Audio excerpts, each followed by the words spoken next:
अधिकरण तेची बंधू श्रीचरण श्री गुरूंचे ते नमस्कारुणी आता शरण शरण एकनाथा पायी माथा ठेविला नका पाहू गुणदोष झालो दास पायांचा. नमो सद्गुरु तुकया ज्ञानदीपा नमो सद्गुरु सच्चिदानंद रूपा नमो सद्गुरु भक्त कल्याण मूर्ती नमो सद्गुरु भास्करा पूर्ण कीर्ती. मस्तक हे पायावरी या वारकरी संतांच्या व्यापक हा विश्वंभर चराचर जाचिनी पंढरीराय विटेवरी त्याची धरी पाऊले. अगाध कृपा वात्सल्य मूर्ती भगवान श्री ज्ञानोबर आहे. आधी सकल संतांना अभिवादन करून भगवान पंढरीनाथाला साष्टांग नमन करून आजच्या या प्रभात समयी कीर्तन सेवेकरता निरूपणाकरता चिंतनाकरता जो अभंग सेवेकरता निवडलाय श्रीमान श्री संत जगद्गुरु तुकाराम महाराज यांच्या अभंग गाथेतील स्थितीपर प्रकरणातला गोड असा 4 चरणाचा अभंग. थोडा आवाज द्यावा, आम्हाला एफर्ट नाही लावता आला पाहिजे, मोकळं मनाने द्यायचा आवाज. इतक्या अंतरून बोललो पाहिजे, 4 बोटाच्या अंतरून. आमचे कसे काम होतून जाते ना, होतं ले यंत्र मंत्र चरणाचा अभंग सेवेकरता निवडलाय. प्रस्तुत अभंगाचा प्रतिपाद्य विषय असा आहे की जगद्गुरु तुकोबाराय या अभंगात तुम्हा मानवाला भगवान पंढरीनाथाचे चरण धरण्याचा आग्रह करतात. विठ्ठल विठ्ठल. सेवेला आरंभ करण्यापूर्वी अल्पसा परिहार, एके नाही खोटा चालत परिहार, जानसी अंतर पांडुरंग.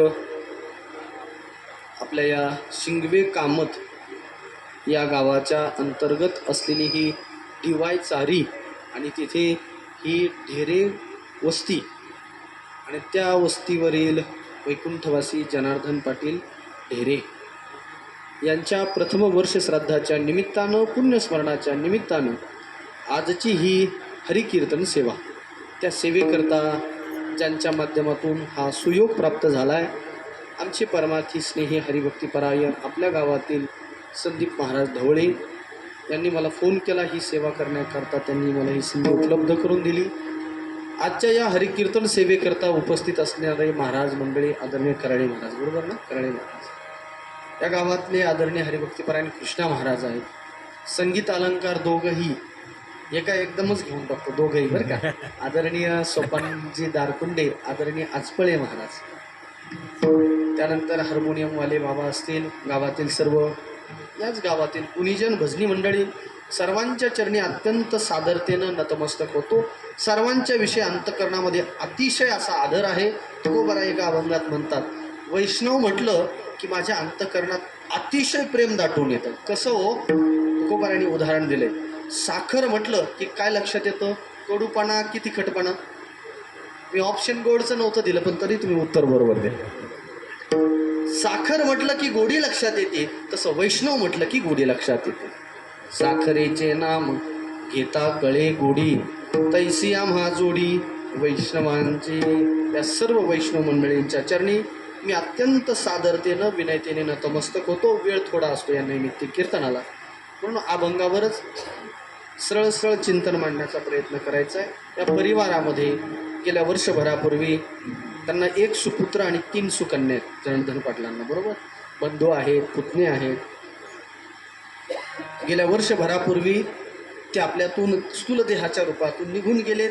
वारंवार ते कीर्तनं तुमच्या पाठच झालेत हो, पुण्यतिथीचे कीर्तन. मला असं वाटतं तोच विषय परत सांगणं म्हणजे कसं होईल माहिती आहे का, पीठ जळिल्यासारखं होईल. विठ्ठल विठ्ठल. शास्त्राचा तो न्याय आहेत ना, विविध न्याय. एक काम करावं किंवा माईक देऊन असं करा, परत तो विषय सांगणं. ज्ञानोबाराय आणि संत तुकोबाराय आणि शास्त्र आम्हाला हे सांगतंय तो न्याय व्यवस्था आहे. न्याय काय आहे प्रणाली, त्याला पिष्ट पिशन न्याय म्हणतात. आपण गहू ज्वारी बाजरी हे दळायचं असतं, पीठ कोणी दळतं का? आपण नेहमीच जो विषय ऐकताय तोच विषय मी परत सांगून आपला वेळ घेण्यापेक्षा जगद्गुरु तुकोबारायांचा गोड स्थितीपर प्रकरणातला अभंग आहे, त्यावर थोडंसं निरूपण करूया. या परिवारातील वैकुंठवासी जनार्दन पाटील आपल्यातून 10 दिवसापूर्वी वर्षभरापूर्वी निघून गेले. आणि मगच आपल्याकडे नियम आहे की पुण्यतिथी वर्षश्राद्ध केल्या जातं. मग हा परिवार ते करण्याकरता खरं तर त्यांच्यासाठी ही एक संधी आहे. संधी म्हणू का ऑपॉर्च्युनिटी म्हणू? हो, नाथांच्याच भागवतामध्ये अशा काही ओव्या आहेत. नाथ महाराज भागवतामध्ये असं म्हणतात, ग्रहस्थ्यासी पर्वकाळ, जन्मात जोडे एक वेळ, माता पित्याचा अंतकाळ, ते धर्मासी वेळ अतिपवित्र. माता पिता ज्या तिथी मितीला देह ठेवतात, त्या तिथी मितीला पितरांना त्यांना काहीतरी तर्पण देणं हे त्या पुत्राचं आद्य कर्तव्य असतं. सध्या आमच्या गवळी महाराजांची कथा चालू आहे, ते मंडळी साफ करायला. ते एका परिवारानं माता पित्याच्या स्मरणार्थ भागवत कथेचंच आयोजन केलं आणि काल्याचं कीर्तन पुण्यतिथीला येतंय बरं का. तुकाराम महाराज असं सांगतात, मुलाचं इतकं कर्तव्य आहे त्या पूर्वजांच्या संबंधानं. किती तर नाथरायांच्या ओव्या आहेत भागवतामध्ये, मी जितक्या आठवतील तितक्या सांगतोय. जो माता पित्याचे जो नरकापासून तारी, जो पूर्वजाते उद्धरी, जो माता पित्याची भक्ती करी, अव्यभिचारी हरिरूप. माता पित्याला काय म्हणायचं? नाथराया सांगतात, जैसी रमा आणि नारायण, तैसी माता पिता ठाई जाण, चढत्या आवडी करी भजन, नुबगे मन सेवेसी. नाथ महाराज सांगतात, आई वडिलाची सेवा करत असताना माणसाला उबग नाही आला पाहिजे. देवाच्या नारायणाची सेवा करतोय, लक्ष्मीची सेवा करतोय, अशी धारणा असली पाहिजे बरं का. लोक म्हणतील, महाराज तशी सेवा केल्यानंतर काय होईल सांगू तुम्हाला. नाथ महाराज सांगतात, जो माता पित्याची सेवेवरी, आपणा ते तारी, सकळ पूर्व जाणते उद्धरी, तयासी सुपुत्र बोली जे विठ्ठल विठ्ठल. ऐका, जो खरोखर माता पित्याची सेवा करतो ना, त्याला सुपुत्र म्हणा. नाहीतर समाजामध्ये आम्हाला सुपुत्र कमी पाहायला भेटतात, कुपुत्र जास्त पाहायला भेटतात. लोक सेवा करतात, फक्त आईची न करता बाईची करतात. हो, मी याच्यासाठी सुद्धा नाथरायाच्या भागवतातल्याच ओव्या देतो. नाथ महाराज सांगतात, लक्ष द्या माझ्याकडे. या गोष्टीला आता तुम्ही गौण माना, माझं अनुसंधान करतो, तुम्ही माझ्याकडे लक्ष द्या बरं का. मी नाथरायाच्या भागवतातल्या ओव्या सांगतोय. नाथ बाबा सांगतात, लोक हो, आई गेली का परत भेटत नसते बरं. बाई खूप भेटेल, स्त्रिया मिळता असंख्य मिळविती, परी माता न मिळे त्रिजगती. स्त्रिया किती भेटतील पण माता न मिळे त्रिजगती. हो, हे कळतं लोकाला. लोक मान डुली देतात आमच्या समोर. ऐसे दे सज्ञान जाणती, ती ही माता उपेक्षिती श्रीकाम मोहे. विठ्ठल विठ्ठल. आम्हाला कळतो मातृदेव भव पितृदेव भव, पण तरी देखील न जाणो, कळत न कळत, प्रमाद अज्ञानानं आम्ही त्यांची उपेक्षा करतो. आईची सेवा केल्यावर काय होतं सांगू तुम्हाला. बापाची सेवा केल्यानंतर नाथबाबा पुढच्या ओवीमध्ये असं म्हणतात, माते भजता भुक्ती मुक्ती, स्त्रियासी भजता नरक प्राप्ती, ऐसे दे शास्त्रज्ञ जाणती, ती ही माता उपेक्षिती श्रीकाम लोभे. म्हणजे आपल्याला कळत असून सुद्धा आपल्याकडून उपहास घडतोय, तो घडू नये म्हणून हे वारंवार कीर्तनाच्या माध्यमातून माता पित्याच्या संबंधानं आमचे कीर्तनकार महाराज मंडळी सांगत असतात. मी अधिक वेळ न घेता मी सरळ सांगेन, या परिवाराने त्यांच्या पितरांची, पूर्वजांची, वडिलांची सेवा केली. ज्यांचे हयात आहे त्यांनी ही माता पित्याची सेवा करा. कोणी म्हणेल, महाराज आमचे निवर्तलेत, आता राहिले नाहीत. जे गेलेत त्यांनी त्यांचं स्मरण करा आणि त्या तिथी मितीला काहीतरी दान पुण्य करा. असो, आता आपल्याला अभंगात यायचं. हे बघा, भगवंतानं आपल्याला भक्ती करण्याकरता नरदेह दिला, ही गोष्ट पक्की ध्यानात ठेवायचं. एक जण म्हटलं म्हणते कांद्याचं काय, कांदे लावायला दिलेलाच नाही नरदेह, हे ध्यानात ठेवा. आपल्या डोक्यात फक्त कांदे, लई चिंता आहे महाराज लोकाला. लोक म्हणतात, नाही आम्ही 1 एकर रोप टाकलं होतो पण पाऊण एकरच रान घेतलंय, आता काय करायचं, आता काय करायचं म्हणजे. हे बघा, नरदेह संसार करण्याकरता दिला नाही. असंख्य तुकोबारायांच्या प्रमाण आहे. परमात्म्यानं देवे दिला देह घुमटा, त्वया झाला पाटा बाधिके, त्वया झाला पाटा बाधिके, त्वया झाला पाटा बाधिके, बाधिके, त्वया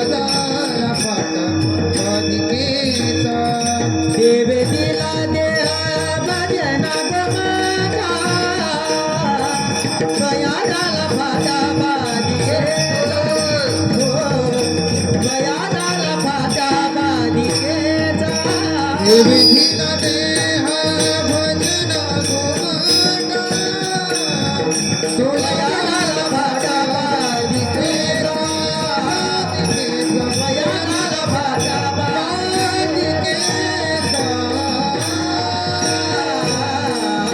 ऐका, देवानं भक्ती करण्याकरता नरदेह दिलाय. एवढा मुद्दा घेऊन मी पुढे जातो. शांती ब्रह्मनाथ महाराजांचं एक प्रमाण देतो, ज्ञानोबरायांचं प्रमाण देतो, तुकोबरायांचं प्रमाण देतो. एखादा फार सुरूपवंत आहे हो, किंवा एखादी स्त्री फार सुंदर आहे आणि जीवनात भक्ती नसेल, ज्ञानोबराय सांगतात त्या स्त्रीचं जीवन व्यर्थ आहे. का रूप वैसा माझा अखिले पण का गाजा एक भाव नाही माझा तनी पल्हाळते. लोक म्हणले मला नाही कळालं, सोपं दृष्टांत द्या. ज्ञानोबराय सांगतात सध्या ज्वारीचे दिवस आहेत ना, आहेत ना ज्वारीचे दिवस. त्या ज्वारी चांगली वाढली हो, तिला ताट चांगलं आलं, कणीस चांगलं लागलं, अगदी भलं मोठं कणीस लागलं ज्ञानोबराय सांगतात. पण कणीस मोठं लागलं पण त्या कणसात दाणीच नाही लागली. उपयोग आहे का त्या कणसाचा? कणे बिन सोपटे कणसे लागले घनदाटे काय करावे गोमटे ओसनगर. ज्ञानोबराय सांगतात गावाची रचना उत्तम आहे. नाही शासनाचा पुरस्कार सुद्धा मिळाला, स्मार्ट विलेज. बरोबर, गावाची रचना फार सुंदर. मंदिर जिथं पाहिजे तिथे मंदिर, शाळा जिथं पाहिजे तिथं शाळा, स्वस्त धान्याचं दुकान जिथं पाहिजे तिथं दुकान. अजून ते नका दुकान, तेल नकोच आहे गावात दुकान. सगळं अप टू डेट गाव आहे, पण गावात राहायला माणसं नाही. उपयोग आहे का? तैसे राणी दुःखिया सरोवर आटले. ज्ञानोबराय सांगतात सरोवर फार मोठं आहे, पण त्या सरोवरात पाणी नसेल तर जीवन व्यर्थ आहे. तसं मनुष्य नरदेह मिळालाय आणि देवाचं भजन होत नसेल, भक्ती होत नसेल तर ज्ञानोबराय त्याला पाषाण म्हणतात. विठ्ठल विठ्ठल तैसे माझे भक्ती बिन जळो तयाचे जी आले पण आगा पृथ्वीवरी पाषाण नसता काही. ऐका, ज्ञानोबराय तशा माणसाला पाषाण म्हणतात. बरं, नाथ महाराज काय म्हणतात तो? वैष्णव मंडळी वारकरी मंडळी सांगतील प्रमाण नाथ महाराज त्यांना पशु म्हणतात. विठ्ठल विठ्ठल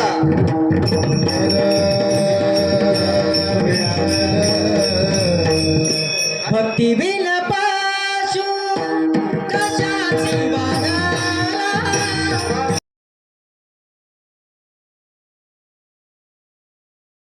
बरं का. ऐका, माऊली त्याला पाषाण म्हणतात, नाम दगड म्हणतात, ज्यांनी भक्ती केली नाही, देवदेव नाही केलं. नाथराय त्याला काय म्हणतात, पुढे जाऊन थोडंसं पशु म्हणतात. पशु म्हणजे काय? ज्याला काहीच कळत नाही, उपवास कळत नाही, देवधर्म कळत नाही, त्याला काय म्हणतो आपण? नाही ते माणसं नाही हो, ते माणसं नाही. ते म्हणतात ते काय त्यांना देवधर्म नाही. दिवस उगवायच्या अगोदरच रानात असतात, संध्याकाळपर्यंत रानात, पुढं कीर्तनाला नाही, भजनाला नाही, पाहुण्या रावळ्यात नाही. अशा माणसाचं जीवन पशुवत आहे. नाथरायाच्या प्रमाणात लक्षात आलं. बरं, महाराज तुकोबराय त्याला काय म्हणतात? तुकोबराय सांगतात मी तर त्याला चालतं बोलतं प्रेतच म्हणतो. वाचे विठ्ठल नाही तोची प्रेत रूप पाही धिकत्याचे झाले पण भार नसाहे मी देईन. अशा माणसाच्या राहण्यानं त्या जमिनीला भार होतो. आपल्याकडे ती म्हणे ना, खायला कार धरणीला भार. अशी माणसं, त्याला देवधर्माचा नादच नाही ना हो, अशा माणसाचा जमिनीला भार. एखाद्याला म्हटलं नाही हो चला तिकडे त्या ढेरे पाटलांचं वर्ष श्राद्ध आहे, कीर्तनाला जाऊ, न मैसे कीर्तनी गुण नाही त्याचं काय, गुण ऐकत नाही. जाता कंटाळा देवळात जायचा त्याला कंटाळा येतो. तुकोबराय सांगतात हा तुझ्या आयुष्यात बाकी सर्व असेल हो, म्हणजे काय, गाडी आहे, बंगला आहे, कांदे चांगले लावले, रोपं चांगले टाकलंय. एक जर लोक सांगतात ना आमचे पाहुणे ना लय भारी कांद्याचं रोप टाकते, बाया सुद्धा म्हणत असतात आमची येईन बाई ना 70 किलो कापूस गोळा करते. सगळ्या कामात ऑलराऊंडर आहे. त्याला स्वयंपाक करायला लावा, स्वयंपाक जमतोय, भांडणं लावा, ते भांडणं मिटायला सांगा, भांडणं मिटतोय, पुढारपण करतोय, सप्त्यात पुढं गावच्या जत्रात पुढं, सगळीकडेच पुढं आहे. आणि त्याला हळूच करून विचारायचं गाव तुमच्या पाहुण्याला देवदेव नाही, त्याचा नाद नाही म्हणे त्यांना. ऐका, हे जे व्यवहारातलं शहाणपण आहे ना मायबाप, माझी वाणी तुम्हाला कटू वाटेल पण मी तुकोबारायांचं सांगेल. तुकोबाराय सांगतात हे ज्या शहाणपणाला काडी लागो, जळताचे शानपण, जळताचे शानपण, जळताचे शानपण.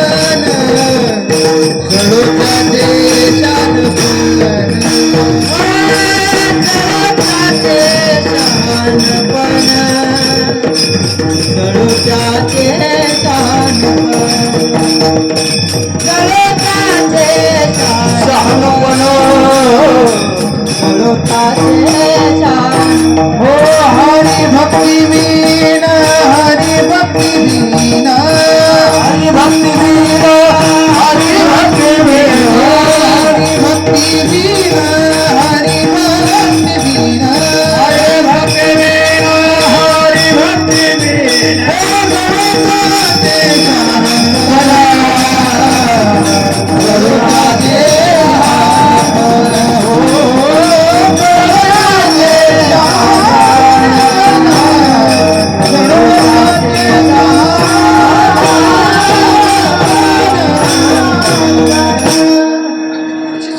सगळं येतं व्यवहारातलं आम्हाला.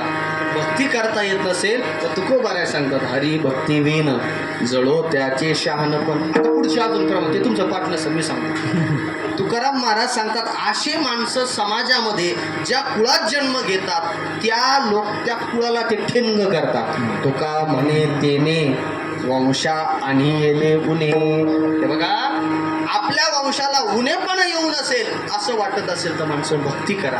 भक्ती करा म्हणजे काय हो, परमात्म्याला हृदयात धरा हा साधू संतांचा आग्रह आहे. अभंगाचा विषय सुद्धा असाच आहे. सरळ प्रस्तावना करून सरळ पहिल्या चरणात येतो. हे बघा माणसाचा स्वभाव आहे काही ना तरी धरायचं. धरल्याशिवाय माणसं राहतच नाही हो मोकळे. काहीतरी धर. फक्त अडचण अशी आहे जे धरायला पाहिजे ते धरत नाही आणि जे धरायला नको पाहिजे ते धरल्याशिवाय मागच्या इलेक्शनला त्यांनी मला ही शिवी दिली हे डोक्यात राहतं. तेव्हापासून आम्ही बोलत नाही म्हणतात लोक. नाही त्यांचं नामचं पटत नाही. आम्ही जरी एका बेटात असलो पण आम्ही जात नाही म्हणजे एकमेकात लग्नाला.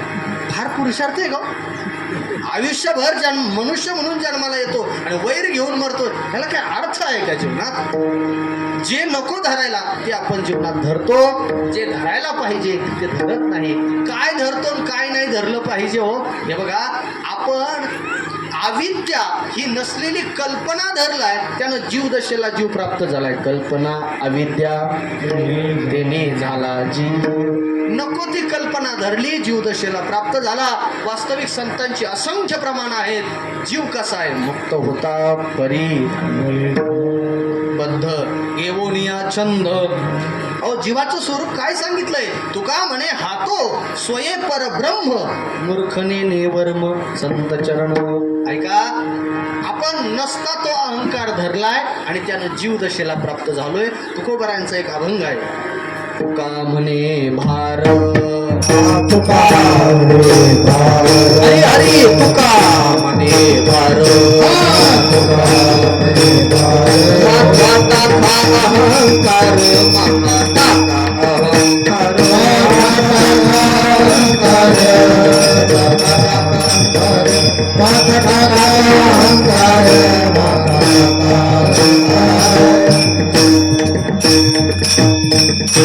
नको तो अहंकार धरलाय त्यामुळे जीवदशेला प्राप्त झालोय. हा अहंकार फार विचित्र आहे. ज्ञानोबा ज्ञानेश्वरीमध्ये म्हणतात जे पोहता एका अवंतरू अहंकाराचा भूत संचारू झाला म्हणून विसरू आत्मबोधाचा. ज्ञानोबा सांगतात ज्याला अहंकाराचं पिसं लागलंय भूत लागलं ना ते उतरतच नाही महाराज. अहंकारी माणसं फार अहंकार असतो. वाकतच नाही हो. वाकत नसल्यामुळे शेवटी MRI काढतात आणि डॉक्टर सांगतात 4-5व्या मानकेतली आधी दिली जाईल. कुठंतरी वाकत जा फ्लेक्झिबल राहत जा. अहंकार फार घातक आहे. नको त्या गोष्टी धरल्यात माणसानं म्हणून माणसाला दुःख प्राप्त झालंय. संत आग्रह करतात तुम्ही देवाला धरा. प्रश्न असा आहे आपल्या अभंगाचा विषयच आहे की देव धरायचा. बरं महाराज काय धरायचंय किंबहुना चुकीचं धरलंय हे कशावरून कळतंय माहिती आहे तुम्हाला? धरण्याच्या परिस्थितीवरून कळतं की यांनी काय धरलंय किती धरलंय. वरवर धरलं की वरवर उपदेश केला की सुटतं. पण आतून जर धरलं तर सहजासहजी सुटत नाही ना. लोक आमच्या तेवढ्या पुरतं कीर्तन झाले म्हणत नाही खरंच ना महाराज माळ घातली पाहिजे ते कोरोना होतोय काय आले असे वरवर. सप्ताह आला की लोक बरेच पारमार्थिक होतात. सप्ताह 8-10 दिवस होऊन गेला की माणसं संसारखी होतात. म्हणजे याचा अर्थ माणसाने वरवरच गोष्टी धरण्यावरून कळतं. आता एखाद्या माणसाने वरवर व्यसन लागलं एखाद्या मुलाला समजा इलेक्शन आलं आणि ते इलेक्शनमुळं पोरगं लागलं तंबाखू खायला किंवा काही न करायला त्याला वेळीच जर दाबलं तर ते वेळीच बदल होतो. आणि जर एखादा अट्टल असेल तर आमचे गुरुजी एक उदाहरण सांगायचे. पंढरपूरला भेटायला एक माऊली आली बरं का चातुर्मासात. महाराज तुमची कीर्तनाची सेवा आहे म्हणे आमच्या गावामध्ये. कधी? मार्गशीर्ष महिन्यात. सोन्यासारखा संसार आहे हो. 2 लेकरं आहे, शेतीवाडी आहे, माझे मालक एकुलते एक आहेत, गावात एवढा मान आहे हो. फक्त एवढा सोन्यासारखा माणूस आहे, फक्त त्याला एकच वाईट खोड आहे. कोणती हो? तुम्हाला कळलं असेल. जाताना गावात सरळ जातो, येताना रस्त्याच्या पट्ट्या पुरत नाही. माणूस ते माणसं फार मोकळ्या मनाचे असतात बरं का घेणारे. बाकी सगळा माणूस चांगला आहे हो, तेवढीच वाईट खोड आहे. महाराज माझी अशी प्रार्थना आहे, तुम्ही आमच्या गावात आला की त्याला 2 शब्द तुमच्या तपस्वी वाणीतून 2 शब्द सांगितले म्हणजे त्याच्यावर काहीतरी परिणाम होईल. महाराजांनी त्या माऊलीचा शुद्ध भाव जाणला. आई हरकत नाही, मी तुमच्या गावात कीर्तनाला आलो की काय करा, मला ना आठवण करून द्या, मी दूध घ्यायला येईन, त्याला 2 शब्द सांगेल. त्या माऊलीला फार आनंद झाला हो. बायाची इच्छा असते की आपला माणूस निर्व्यसनी असेल, भलेही त्याने 2 पैसे कमी काढू द्या. आता तुम्हाला गरज सुद्धा नाही, कारण ते इंडिपेंडेंट झालेत ना, 1,500 हजार यायला लागलेत. विठाला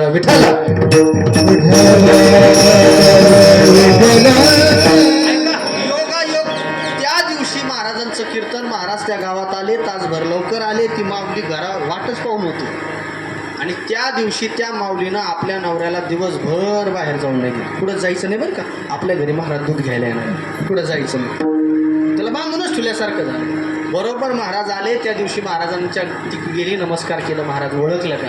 महाराज म्हणले नाही ओळखलं. महाराज तुम्ही शब्द दिला होता, मी तुझ्या घरी दूध घ्यायला येईल, तुझ्या मालकाला 2 शब्द हिताचे सांगेल. हो महाराज आठवलं. मग चला ना महाराज. संयोजन कमिटीचे माणसं म्हटले चला महाराज, चांगला माणूस आहे, बिघडलाय, वाईट वळणाला लागलाय, तुमचे 2 शब्द कानावर पडले तर होईल बदल. महाराज घरी गेले, त्या माणसाला समोर बसवलं, तोपर्यंत माऊली दूध करते. आणि मग ती माऊली म्हणते महाराज सांगा ना. त्याला पुढं बसवलं, गिरायकाला, त्या गिरायकच ना, त्याला समोर बसवलं. महाराजांनी मग सांगितलं बाबा नरदेह एकदा भेटतो बरं का, असा परत भेटत नाही. हा नरदेह कशासाठी दिलाय? भक्ती करण्यासाठी दिलाय. दारू पिऊ नये, व्यसन करू नये, तंबाखू खाऊ नये, बिडी ओढू नये. याच्यानं काय होईल? तुझ्या शरीराचा नाश होईल, प्रपंचाची राखरांगोळी होईल, मुलांवर ते संस्कार होते. महाराजांनी उपदेश केला आणि तो महाराज जे जे सांगन तो मान डोलवायचा. हो महाराज, हो महाराज. आणि शेवटी लगेच तो म्हटला महाराज आजपासून तुम्ही बोलताना बंद म्हणजे बंद. ती माऊलीला इतका आनंद झाला, तिनं दुधात लगेच काजू बदाम अजून केशर टाकलं. महाराज साखर घातली. महाराज मी म्हटले होते ना तुम्हाला, बघा बरं घ्या. महाराज दूध घेत आहे. लोकांना आनंद झाला. ती माऊली म्हटली मी याच्यासाठीच यासाठी केला होता 8 तास. महाराज याच्यासाठी तुम्हाला मी आग्रह करून माझ्या घरी बोलवत होते. बघा ना, ते म्हणतात बंद म्हणजे बंद. महाराजांनाही आनंद झाला. संत पूजन केलं, दान दक्षिणा दिली. महाराज आता घरातून निघणार. त्याचे जोडीदार होते, त्याला माहीत असतात ना, जोडीदाराला कळत असतात आपला जोडीदार कोणत्या क्वालिटीचा आहे. तो म्हणलं महाराज रामभाऊ म्हणतोय बंद, पण नेमकं काय बंद ते विचारा ना, नेमकं काय बंद. मग विचारलं महाराजांनी जाता जाता शेवटचा हात. रामभाऊ आजपासून बंद ना, नेमकं काय बंद? तो म्हणला काय नाही महाराज, आजपासून महाराज लोकांना घरी दुधाला आणायचं बंद. विठाला विठाला. ऐका ना, ते व्यसन त्याने धरलंय, पण कसं धरलंय? आतून धरलंय. वरून सांगून काही उपयोग होणार नाही. तसं आम्ही जो संसार धरलाय ना, जो धरायला नको होता, पण तो आतून धरलाय, इतक्या सहजासहजी सुटणार नाही. मग तुकोबाराय साधू संतांनी एक युक्तिवाद केली. जीवानं संसार धरलाय, दुःख मिळतंय, फटका मिळतोय. मग जीवानं, जसं लहान बाळ आहे, लहान बाळ जर माती खात असेल तर आई त्याला म्हणते बाळू माती खाऊ नको. मग आई त्या बाळाला चॉकलेट दाखवते. चॉकलेट पाहिलं रे पाहिलं. जुन्या काळात चॉकलेट दाखवलं का पोरं माती टाकून द्यायचे. आता मोबाईल दाखवावं लागतं, बरोबर ना? फार गौरव वाटतो ना तुम्हाला? नको म्हणतात नाही आमची महाराज, आमचा नातूना सगळा मोबाईल ओपन करतो. महाराज आमची नातपा सगळा मोबाईल ओपन करतात. आम्ही त्यांना म्हणत असतो, तोंडावर नाही म्हणत, मनातले म्हणा, थोडे दिवस थांबा तुम्हाला ओपन करणार आहेत पोरं. त्या मुलाची माती टाकावी असं वाटत असेल तर आई त्याला चॉकलेट, मोबाईल, काहीतरी अभिलाषा देते, प्रलोभन देते. तसं जीवानं अगोदर धरलाय संसार. मग जीवाच्या धरला संसार, संसार टाकावा. मग त्याच्याकरता योग्य काय आहे जीवाचं? तर मग साधू संतांनी पुढे केलंय काय? जो संसार तू धरलाय त्यानं दुःख देतोय, तो परिच्छिन्न आहे. मी जे धरायला सांगतोय ते परिच्छिन्न नाही. मागे होतं, आज आहे न उद्या असणार आहे. संसार परिच्छिन्न आहे. देशतः, कालतः, वस्तुतः संसार परिच्छिन्न आहे बाबा. मग महाराज काय धरायचं याच्यापेक्षा श्रेष्ठ विषय तर तुकोबाराय सांगतात, त्या पंढरीनाथ जो आहे ना त्या व्यापक परमात्म्याला धर, असा तुकोबाराय अभंगाच्या पहिल्या चरणाचं व्यापक हा विश्वभर, व्यापक हा विश्वभर, व्यापक हा विश्वभर, व्यापक हा विश्वभर, व्यापक हा विश्वभर,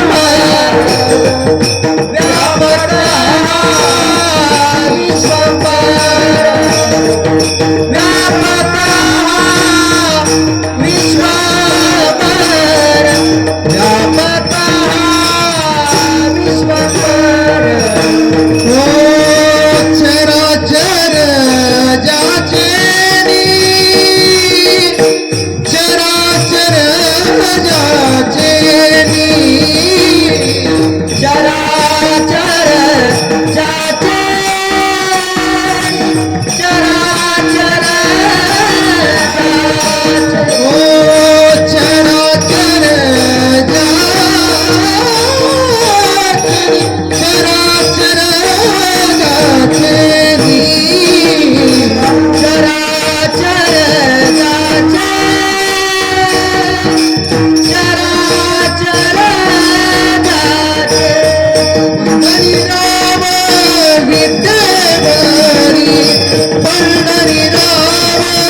सांगतोय ना बाबा ते व्यापक आहे.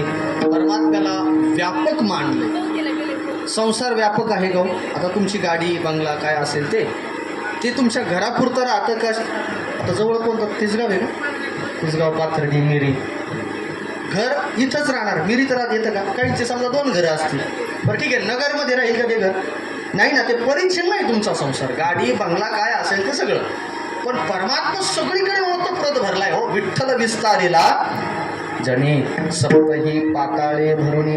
ओतप्रोत म्हणजे आतही आहे बाहेरही आहे. त्या गवळणीला विचारा, ते म्हणतात आत हरी बाहेर हरी, हरीने घरी कोंडिले. थोडी शंका आली बरं का, जशी तुम्हाला येईल. महाराज सगळीकडे देव व्याप्त आहे. आम्हाला तर फक्त पंढरपुरापुरताच दिसतो. त्यातली त्यात फक्त त्या गाभाऱ्यात उभा आहे तोच दिसतो. बाकीकडे जर दिसला असता तर आम्ही चपला बदलून आलो नसतो. हो, अवघड मोठा प्रश्न आहे. आमची आता इथे पण तो आहे ना. दुर्दैव हो आम्हाला तो दिसतच नाही. हे आमचं पुण्य कमी पडतं. भक्तीचा सगळ्यात श्रेष्ठ सांगतो, भक्ती सर्वात परिपक्व अवस्थेला काय सांगू तुम्हाला. जिकडे पाहे नर असेल, नारी असेल, बाळा असेल, विठ्ठल जळी स्थळी भरला रीता ठाप. ती गवळणीचा अजून सांगू. ती एक गवळण बरं का, अशी असा पाय केला तिला पुढे पायच टाकता येईना. दुसरी गवळण म्हणली, अगं बाई चल की पुढे लवकर. ती म्हणली, अगं बाई आता पुढं पाय कसा टाकू, सगळीकडे कृष्णानं व्यापलंय ना. कहा पग डालू अनेरा देखे तो सब. सगळीकडे व्याप्त आहे परमात्मा. नारदांना थोडीशी शंका निर्माण झाली. एकदा काय झालं, ते दिवाळी झाली तुळशीचं लग्न झालं, लगन सराई सुरू झाली. आता जुन्या काळात ते लग्नाचा काही कालावधी असायचा. आता 12ही महिने लग्न. त्याचं कारण काय? भेटत नाही. लोक म्हणतात घ्या उरकून, पुढं भावकीनं नाशिलं तर काय होतं, उरकून घ्यायचं डोक्यात असतं. लग्न सगळ्यांची सुरू आहे. नारदाला असं वाटलं एकदा आपल्याला पण एखादी अर्धांगिनी असा. भगवंताला तर किती आता एवढं वनवन होते, फिरावं लागतं. मग आपले कपडे धुणं वगैरे ह्या त्या गोष्टी करायला एखादी असावी. म्हणून एक दिवस भगवान परमात्मा नारद भगवंताकडे जात आहे. भगवंत अगदी आपल्या द्वारकेमध्ये आसनावर बसलेले आहे. नारदा खूप दिवसात नाही येणं केलं, कसं काय येणं केलं? सगळं अलबेल आहे ना? हो नारद म्हटले, सगळं अलबेल आहे, तरी पालकमंत्रीपद वाटायचे बाकी. विठाला विठाला ते म्हणले तेवढं ते वर्ष प्रकरणाचा निकाल लागला का आपण ते करून घेऊ. काय म्हणतात मूर्ती लोकात काय आहे? त्यांनी काय सांगितलं? नारद म्हणतात तेव्हा सगळं अलबेल आहे, फक्त माझी एक अडचण आहे. काय? मला पण लग्न करण्याची इच्छा आहे. अवघड आहे बरं का. लग्नावाल्या माणसाच्या संगतीत राहिलं का लग्न करावं वाटतं. संन्यासी माणसाच्या संगतीत राहिल्यानंतर संन्यास घ्यावा वाटतोय. खरं सांगतात आमच्याकडे एक आता हे लावी फक्त कट करीत राहतात अजून. आमच्याकडे एक मित्र एक गृहस्थी होते.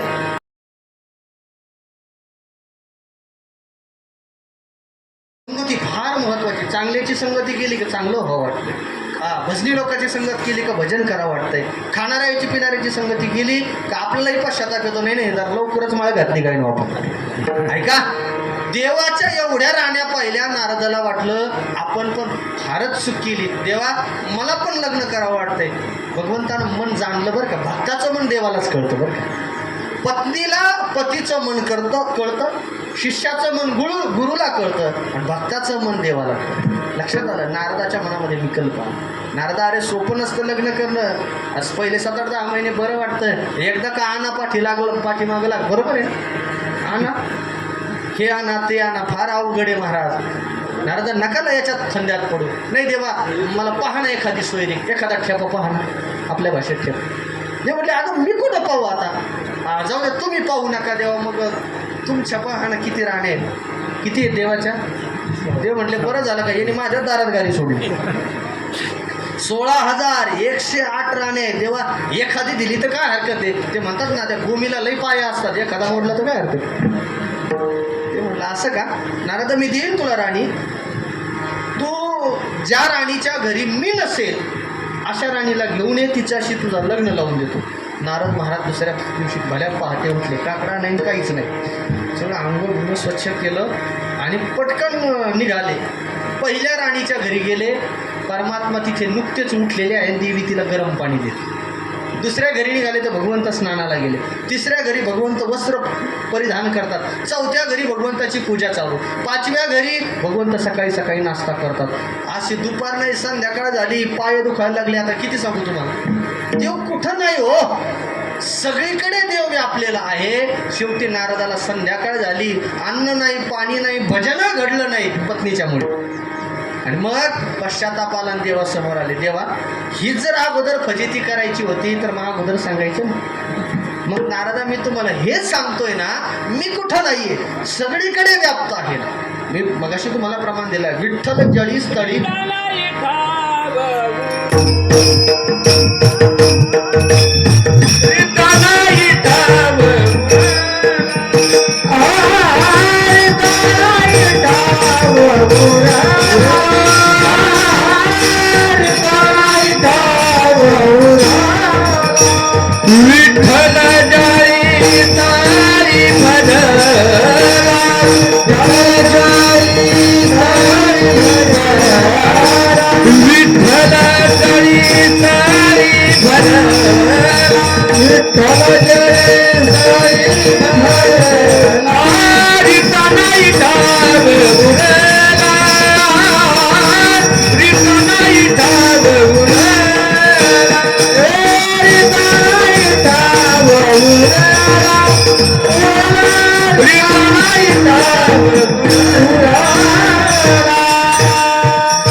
विठ्ठलाची या आपली लाल परी हात दाखा गाडी थांबवा. आता घेतली हे पण सगळे शिट घेतो आपण.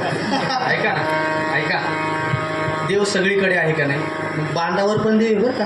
हा, बांधावर देव आहे, सगळ्यांमध्ये देव आहे, तो व्यापक आहे. सर्वागटी ज्याप्रमाणे आता उदाहरणार्थ सूर्याचा प्रकाश झाल्या, दिशा किती आहेत ते सांगा बरं. ह्या मुलीने सांगते मला दिशा किती आहे?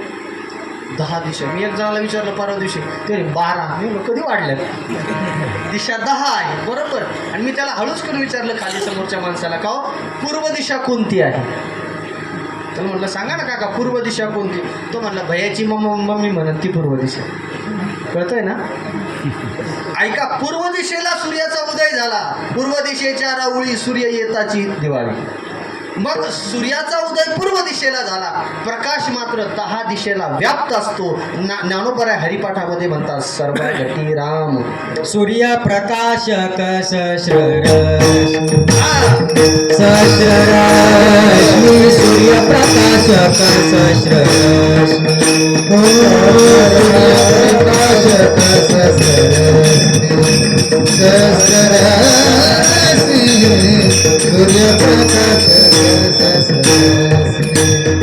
सर्वगती राम जे आदिये सूर्यप्रकाशक सहस्ररश्मी, सूर्यप्रकाशक सहस्ररश्मी सर्वगती राम जे आदिये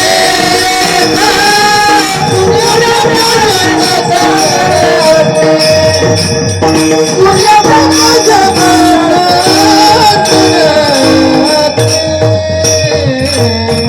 एवढ्या प्रमाणावरून ही सिद्धी झाली, देव सगळीकडे व्यापक आहे, संसार मात्र परिच्छिन्न आहे. म्हणून तुम्ही देवाला भजा.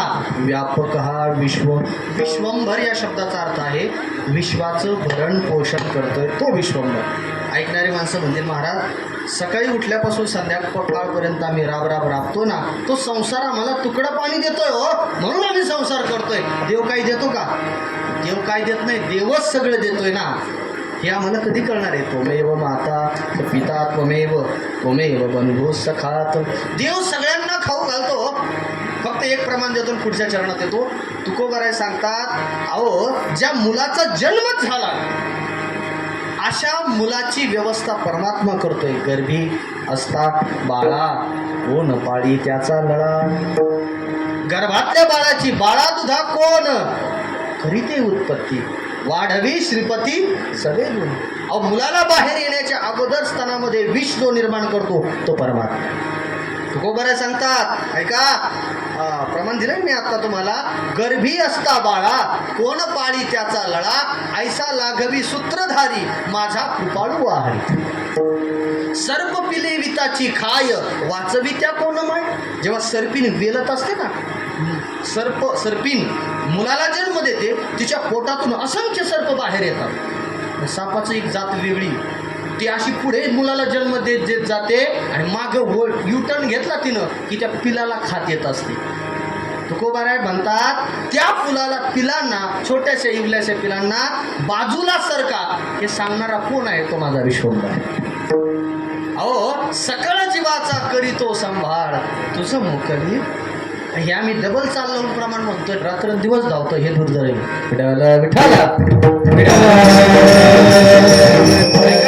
सगळ्यांचं भरण पोषण करणारा विश्वंभर आहे. ऐसा ज्याचा अनुभव विश्वदेव सत्यत्वे हा त्यांचा अनुभव आहे. ऐका बरं का, व्यापक हा विश्वंभर चराचर ज्याचे ने. अशा व्यापक विश्वंभराला तुम्ही धरा, देवाला धरा. म्हणजे काय धरायचं याचं उत्तर अभंगाच्या दुसऱ्या चरणात. पंढरी राय विटेवारी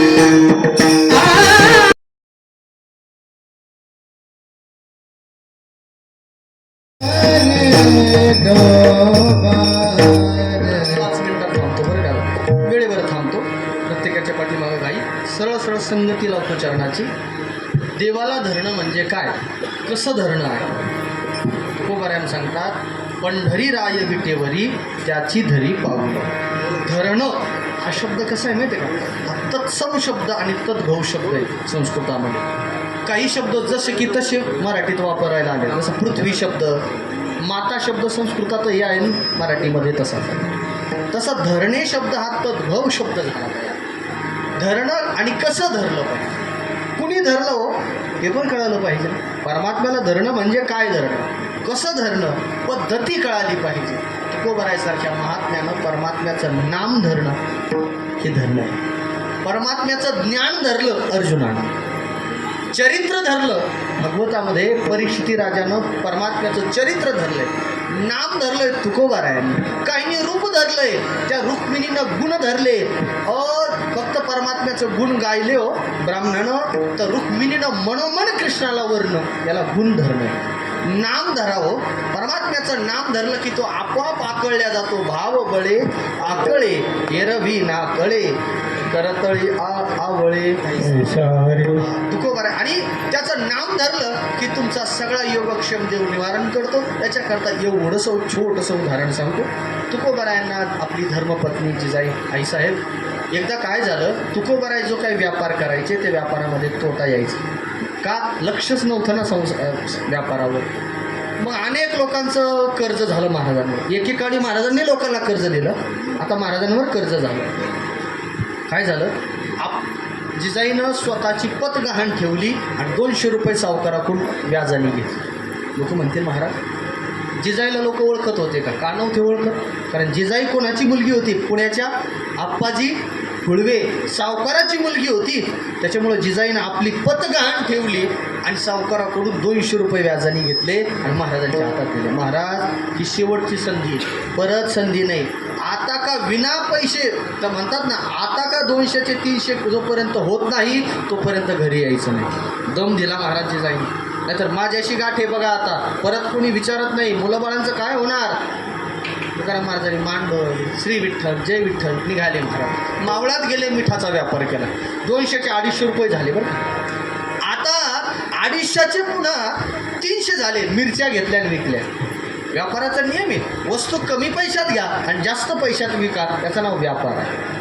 ज्ञानोबा ज्ञानेश्वरीमध्ये म्हणतात, समर्गीची विकणे महर्गी वस्तू. त्याच्यात काय पाप नाही बरं का. सकाळी सकाळी गुजरी लागते. काही माणसं स्वस्त माल मेथीच्या जोड्या 7 रुपयाला घेतात आणि 12 वाजता त्यात 10 रुपयाला विकतात. हे पाप नाही बरं का, हा व्यवहार आहे, हा व्यवहार आहे. तुकोबाराय तसा व्यापार केले. झाले की 200चे किती झाले, आता 300 झाले. महाराज घरी निघाले. तेवढ्यात एका गावामध्ये अशी घटना घडली, एक ब्राह्मण आहे कुणीतरी, त्या ब्राह्मणाच्या पाठीवर जू ठेवलंय, बैलाच्या पाठीवर जे जू असतं ना ते ठेवलं. आणि एक कोणीतरी सावकार असा आसुडानं त्याच्या पाठीवर मार देतोय. त्याची भार्या रडते, मुलं रडतात, आक्रोश चालू आहे आणि बाकीचे बघायची भूमिका आहे. जसं की लोक ॲक्सिडेंट झाल्यानंतर मदत कमी आणि सेल्फ्या जास्त काढतात, तसेच तुकोबारायांनी ते दृश्य पाहिलं. मन हळहळलं. साधू तो असतो की दुसऱ्याच्या दुःखानं दुःखी होतो. हा काय प्रकार चालू आहे. लोकांनी सांगितलं, ज्याच्या पाठीवर जो आहे त्यांनी त्या सावकाराचे 200 रुपये बुडवले, म्हणून जोपर्यंत वसूल होत नाही तोपर्यंत. जुन्या काळात कर्ज ज्याने घेतलंय त्याला ते साल घालावं लागायचं, बरोबर ना. तुम्ही कोणाकडून जर पैसे उचलले तर सालानी का, आणि जर बुडवता येत नव्हतं. आता अलीकडच्या काळात बँकाकडून कर्ज घेतात आणि दुसऱ्या देशाला बिनधास्त व्हिसा भेटत असतो. सगळं माती आपल्या शेतकऱ्याच्या मानते.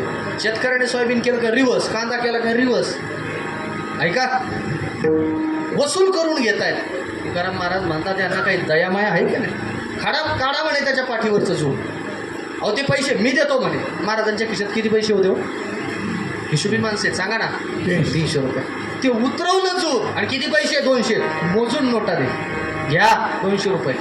तो माणूस आश्चर्यचकित होऊन पाहायला लागला, महाराज आपण कोण आहात, ओळखीचे नाही. डोळ्यातून पाणी यायला लागले. त्याची बायको म्हटली, साक्षात देवाच्या स्वरूपानं तुम्ही आलात हो, आम्ही ओळखत नाही.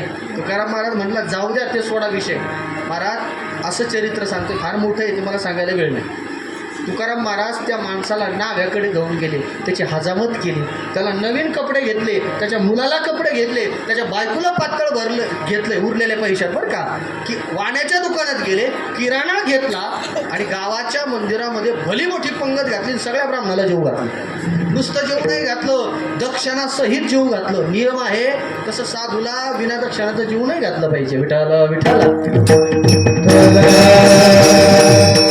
म्हणजे असं. आणि उरलेले 100 रुपये सुद्धा महाराजांनी उडवले. ते म्हणतात ना जेवले पत्रवाळ्या तसं झालं आता कार्यक्रम. 1 रुपया सुद्धा मोकळं राहिला नाही. दुसरा दिवस उजाडला आणि महाराज आता निघाले देऊच्या रस्त्याने. लक्षात आलं वाक्य जिजाईचे. काय वाक्य होते? उद्या जर 200चे 300 जर नाही केले तर माझ्याशी गाठ आहे. तुकाराम महाराज म्हणला हिच्याशी गाठ घेतली तर गाठ आहे ना. महाराजांनी रस्ता बदलवला आणि पंढरपूरला, देहूवरून तुकोबाराय पंढरपूरला 5 दिवसात जायचे असं चरित्र आहे. पंढरपूरला चातुर्मास काय चंद्रभागे स्नान विधितो हरिकथा समाधान चित्ता सर्व काळ. मस्त पुंडलिकरायाचं दर्शन, पांडुरंगाचं दर्शन, वारकऱ्याच्या भजनात 1 2 4 5 6 8 दिवस तिथं रमले. इकडे आईसाहेब वाट पाहतात कधी तुकोबाराय येतील, कधी देणाऱ्याचे पैसे द्यायचे. बरं का आता काळजी कोणाला पडली हो? पांडुरंगाला जो विटेवर बाबा आहे ना त्याला काळजी पडली. त्यानं तुकोबारायांचं रूप घेतलं आणि ज्या ज्या सावकाराकडून पैसे घेतले ना त्या प्रत्येक सावकाराच्या घरी तुकोबाराय गेले. माऊली तुम्ही मदत केली आम्हाला. किती तुमचे? तुम्हाला माझं 25 रुपये तुम्हाला दिले, त्याचं 2 रुपये व्याज झाले, 27 झाले. सगळ्यांचे पैसे महाराजांनी दिलेत.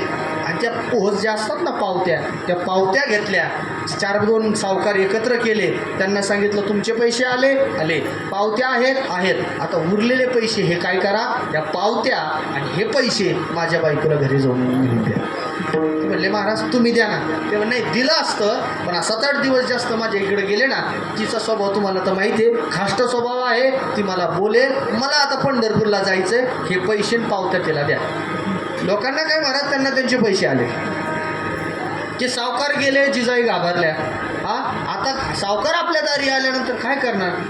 सावकार म्हटले आई घाबरू नका, मालकाने आमचे सगळे पैसे व्याजासह मुद्दल सगळं जमा केलंय. तर हो हे बघा पावत्यामध्ये. आणि तुम्हाला घर खर्चा करता एवढे पैसे महाराजांनी दिले. आईला फार आनंद झाला. आई पटकन पळत गेल्या देवाच्या दर्शनाला. देवा पावला बरं का, यांच्या बुद्धीत असाच बदल राहू दे. आणि काय महाराज बाय माणसाला जे पाहिजे त्यांनी किराणा भरला, पोराला कपडा लत्ता केला. 2-4 दिवस गेले की हो. आईला आता त्यांना माहीत होतं सप्त्याला लागून कथेला कथा लागली गेले असतील परत, असं त्यांना वाटलं असेल घरच्या माणसाला. इकडे 15 दिवस उलटले आणि तुकोबारायला 1 दिवशी स्मरण झालं संसाराचं. आपली आवली आपली मुलं वाट पाहत असतील. मी तर आमच्या सावकारातून कर्ज घेतलं होतं, आता 1 रुपयाही खिशात जवळ राहिला नाही, आता काय करायचं. निघाले तुकाराम महाराज पंढरपूरवरून देहूला आले आणि पहाटे मंदिरात रात्रभर मुक्काम केला आणि पहाटे उठले, विना घेतला, सकाळी काकडा सुरू केला. तुकोबारायचे सुस्वर कानावर पडले आईसाहेबांच्या. ओळखलं माझ्याच गर्दण्याचा स्वर आहे. महाराज आलेच वाटतंय. काकडा आरती झाली, दिवसभर वर आला, मुलांनी पाहिलं बाबा आले. तुकोबारायला 3 कन्या बरं का. एक मोजेच्या घराण्यात दिली, एक गाढेंच्या घराण्यात दिली आणि एक जांभूळकरांच्या घराण्यात. मुली बाबा आले कारण मुलीचा जीव जास्त असतो बापाचा, पोराचा नाही. पोराचा अजिबातच खरंच नसतो बरं का, मुलीचा जीव असतो. ही तुम्हाला मान्यच का. आई बाबा आले. तुकाराम बाबा चला ना घरी. तुकाराम महाराज येत नव्हते, अंग वाढायची. त्यांना माहीत होतं आईचा स्वभाव कसा आहे. महाराज अगदी दबक्या पावलानं घरी गेले. आईसाहेबासमोर उभे राहिले. ते म्हणले होय आवली म्हणायचे. पुढे आवले कसं झालं माहिती आहे का, मी ना तिकडं गेलो आणि ते म्हणे कसं झालं म्हणजे काय, ह्या पावत्या पहा, तुम्ही पैसे पाठवले ना, तुम्ही कर्ज बुजवलं ना. हे तुकाराम महाराज म्हणले अगं कसं काय बोलतो, मी खुशाल पंढरपूरला गेलो, भजन कीर्तन करत होतो, मी कसं सावकाराकडे गेलो. गावातले लोक जमा झाले. महाराज तुम्ही हे सगळे पैसे जमा करून दिले, पावत्या पहा ना, तुम्ही कर्ज बुजवलं म्हणे. तुकाराम महाराज म्हणायचे मी पंढरपूरला होतो, लोक म्हणायचे घरी होते. खरं सांगा बरं तुकोबाराय कुठं होते? पंढरपूरला. मग कर्ज कोणी नील केलं? उतारा कोणी कोरा केला? पांडुरंगाचा सांगतो, दुसऱ्याकडे नका जाऊ तुम्ही. विठाला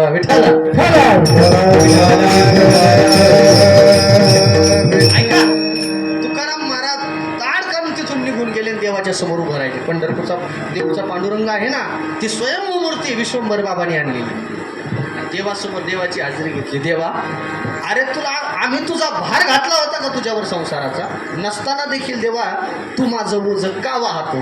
तर देवानं सांगितलं तुकोबाराया तुम्ही जर सर्वस्व मला काया वाचा मनानं जर शरण असाल, माझी भक्ती करत असाल, तर तुमच्या जीवनात येणारे संकट तुमचे नाही, ते माझे संकट आहेत.